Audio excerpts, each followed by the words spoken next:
Hello friends, आज मैं share करने जा रही हूँ आप सभी के साथ एक डिफरेंट तरीके के आम के अचार की रेसिपी। तो गर्मियों का सीज़न तो शुरू हो चुका है, तो इस समय जो अच्छी अच्छी कैरियाँ मिलती हैं उससे ज़रूर इस बार इस तरीके से आम का अचार बनाइएगा। हेलो फ्रेंड्स, आपका स्वागत है चटोरी मोना के किचन में। तो चलिए झटपट से बनाना शुरू करते हैं आम के अचार डिफरेंट तरीके से। तो ये मैंने कच्ची कैरी ले लिए है और इसमें गुठलियाँ भी नहीं आई हुई हैं अब तक। तो मैंने उस तरीके का आम लिया था। तो ये मैंने सबके ऊपर के जो रहते हैं डंडी उसको निकाल लूँगी, अच्छे से साफ़ कर लूँगी। फिर उसके बाद मैं इसको बीच से कट करूँगी और जो अंदर की गुठलियाँ होती हैं उसको भी निकाल लूँगी, अच्छे से सफ़ा कर लूँगी। इसको अंदर से एक एक करके सारी गुठलियों को निकाल लेती हूँ। तो आप चाहें तो अगर आपके आम में गुठलियाँ आ भी चुकी हैं तो भी आप साइड से गुठलियों को निकाल करके इस तरीके से आप यूज कर सकते हैं। आम को गुठलियों को अच्छे से काट करके निकाल लीजिए। तो फ्रेंड्स, गर्मियाँ शुरू होते ही सबका मन करता है कुछ चटपटा और अचार खाने का। तो ये जो आम जो है सबसे स्पेशल होता है गर्मियों के सीज़न में। इसको हर तरीके से हम लोग यूज़ करते हैं। तो सबसे पहला इसका रेसिपी हो जाता है आम का अचार। मेरे तो घर में सबसे पहले कैरी का यूज़ होता है और कैरी आते ही हम लोग आम का अचार ज़रूर बनाते हैं पहले। तो ये इंस्टेंट बन करके तैयार होता है आम का अचार। अब एक दिन में ही आप इसको बना करके धूप में रखने के बाद तो आप यूज़ कर सकते हैं खाना खाने के साथ। तो इस तरीके से मैंने सारे आम की गुठलियाँ को निकाल लिया है। अब इस तरीके से जैसे मैं चॉप कर रही हूँ, जैसे लंबे लंबे आकार में, इस तरीके से आप भी इसको चॉप कर लीजिए। ये देखिए, इस तरीके से मैं चॉप कर लूँगी लंबे लंबे आकार में एक एक करके। अपनी उंगलियों को संभाल के आप कट करिएगा, नहीं तो आपके पास अगर कोई भी और दूसरा औजार है जिससे इस तरीके से लंबे लंबे स्लाइसेस निकल सकते हैं, आप उसका भी यूज कर सकते हैं इसको कट करने में। मेरे पास नहीं था अवेलेबल तो मैंने चाकू से इस तरीके से कट कर लिया है। इसे बारीक बारीक आप काट लीजिए लंबे लंबे आकार में। इस तरीके से मैंने सारा काट करके अलग कर लिया है। इसको अलग कर लूँगी। ये देखिए फ्रेंड्स, इस तरीके से लंबे आकार में लच्छे के तौर पे ये रेडी हो जाते हैं। ये डिफरेंट तरीके से रेडी होकर तैयार होते हैं, क्योंकि हम लोग जब भी बनाते हैं आम के अचार तो वो थोड़ा थोड़ा क्यूब में कटे रहते हैं, स्क्वायर टाइप में। तो उस तरीके से काटने के बजाय अगर आप इस तरीके से इसको बनाएंगे तो डिफरेंट टाइप का अचार बन के तैयार होगा आपका।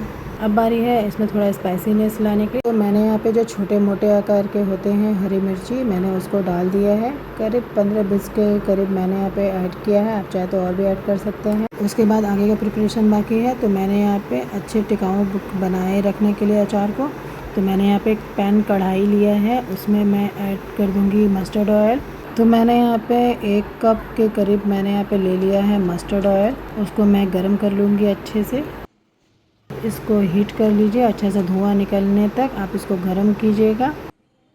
ये देखिए धुआं निकल चुका है। अब मैं इसको उतार दूंगी गैस से और इसको ठंडा होने के लिए रख दूंगी ताकि ये अच्छा सा ठंडा हो जाए। फिर आगे का प्रिपरेशन बाकी है, तो मैं इसको उतार लेती हूँ। मैंने यहाँ पे 15 मिनट के लिए इसको ठंडा होने के लिए रख दिया था। अब ये ठंडा हो चुका है और मैं इसमें ऐड करूँगी आगे के इंग्रेडिएंट।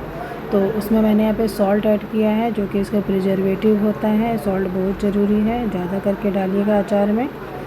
ज़्यादा करके डालने से अचार आपका ख़राब नहीं होता है सॉल्ट। उसके बाद मैंने इसमें डाल दिया turmeric powder, red chilli powder डाला है और फिर इसमें डालूँगी मैं प्रिपेयर किया हुआ अचार मसाला जो मैंने पहले से प्रिपेयर करके रखा था। तो मैंने इस मसाले के अंदर मिलाया था सौंफ, काला सरसों, मेथी सीड्स जो होते हैं, अजवाइन और काला जीरा। उसको अच्छे से कढ़ाई में डाल करके भून ली हूँ और फिर उसके बाद इसको ग्राइंड करके उसका पाउडर रेडी की थी। उसी पाउडर को मैंने यहाँ पे 4 to 5 स्पून डाल दिया है, क्योंकि वो मैंने पहले से प्रिपेयर करके रखा था।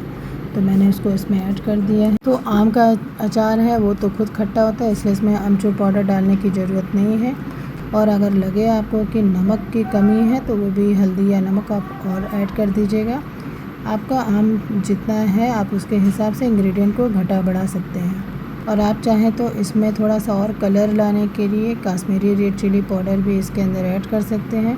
तो ये ऐड करने के बाद ये अब मसाला रेडी है। अब मैं इसमें ऐड करूँगी चॉप किए हुए आम और मिर्ची जो मैंने यहाँ पे चॉप करके रखा था। अब मैं उसको धीरे धीरे करके इसके अंदर डाल दूँगी। ध्यान दीजिएगा इधर उधर ना गिरे। इसको डाल देने के बाद फिर अब बारी है इसको मिक्स करने की। तो मैंने इसको डाल दिया है। अब मैं इसको मिक्स करूँगी धीरे धीरे हाथ से, इस तरीके से मैं इसको मिक्स करूँगी। बस ये फटाफट से रेडी हो जाता है हमारा इंस्टेंट पिकल्स आम का अचार।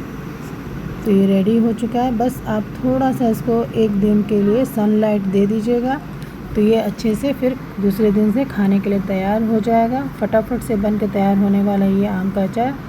आप भी बनाइए इसको घर पर और मुझे भी बताइएगा कमेंट करके कि आपको ये मेरी बनाई हुई रेसिपी कैसी लगी। और अगर अच्छी लगी हो, बहुत पसंद आई हो, तो आप मुझे लाइक शेयर ज़रूर कीजिएगा और मेरे चैनल को सब्सक्राइब कर लीजिएगा चटोरी मोना को। ये झटपट से तैयार होने वाला इंस्टेंट अचार अब ये खाने के लिए रेडी है। आप किसी भी रेसिपी के साथ इसको खा सकते हैं, दाल चावल या फिर रोटी सब्जी या फिर कोई भी पराठा पूड़ी किसी के साथ भी इसको यूज़ कीजिए। बहुत ही टेस्टी बन के तैयार होता है। तो अब बारी है इसको ट्रांसफ़र करने के लिए। एक तो ग्लास जार में आप इसको ट्रांसफ़र कर दीजिएगा।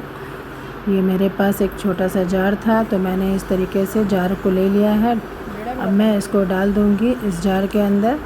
आप संभाल के डालिए इसको। ये इस तरीके से आप डालते जाइए और एयर टाइट कंटेनर ही चाहिए, नहीं तो आपका अचार अगर हवा लगेगा तो वो ख़राब हो सकता है। आप इस तरीके से कांच के जार को लेकर के उसमें इस तरीके से ट्रांसफ़र कीजिए इस आम के अचार को और फिर इसको आप रख दीजिए एक दिन के लिए। कंटेनर को आप रख दीजिए सनलाइट के अंदर। फिर ये अच्छे से जब एक दिन का सनलाइट लग जाएगा तो आपके लिए साल भर के लिए टिकाऊ बन जाता है ये आम का अचार। तो आप भी बनाइए इस तरीके से झटपट से आम का अचार घर पर ही। क्या ज़रूरत है बाहर से मार्केट वाला अचार खाने की। तो इस तरीके से मेरे चैनल को सब्सक्राइब कीजिए और अलग अलग तरीके की रेसिपी को एंजॉय कीजिए। हाँ, अगर आपको मेरी ये रेसिपी पसंद आई तो मेरे चैनल को सब्सक्राइब कीजिए, लाइक कीजिए और शेयर कीजिए। Thank you for watching. फिर मिलते हैं न्यू रेसिपी के साथ। तब तक के लिए बाय एंड टेक केयर।